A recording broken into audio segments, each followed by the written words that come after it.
The phone lines are up, 646-257-3920. Bear with me, folks. There we go. Let's go right to the phones. Calling from a 919 area code. Who's this? Where are you calling from?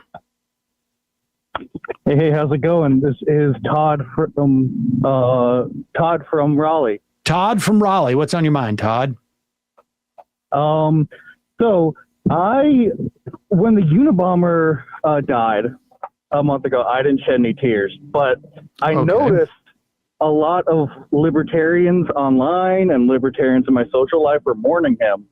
I found that really curious because he always had like a pro-environmental, anti-consumerist message. It was incoherent because he also went against, leftism.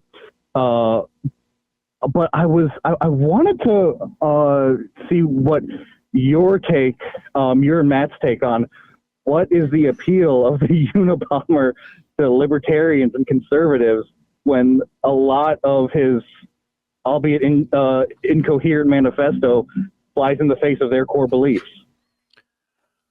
It's a good question. We'll answer it offline. Appreciate the call.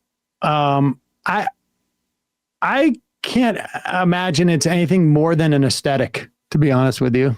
Yeah, and the rejecting leftism thing. I mean, I've never got big into Kaczynski's, kind of before my time, and I understand people find like his like manifesto or whatever like interesting. It's like I don't know, like a lot of people criticize society, but like I suspect it's because on some level he had sort of seceded from society and lived, theoretically outside the bounds of like our society. Of course, though, he did use the U.S. Postal Service and in his killing of people. Right.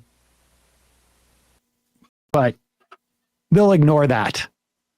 But I imagine it's like somewhere between like an aesthetic and the idea that he lived outside of society. I think many libertarians fashion themselves as some type of like outlaws and want to live in some, if it can't be a garbage scow 7 miles out when they're outside of like the reach of the Coast Guard, this is the next best thing. I don't know.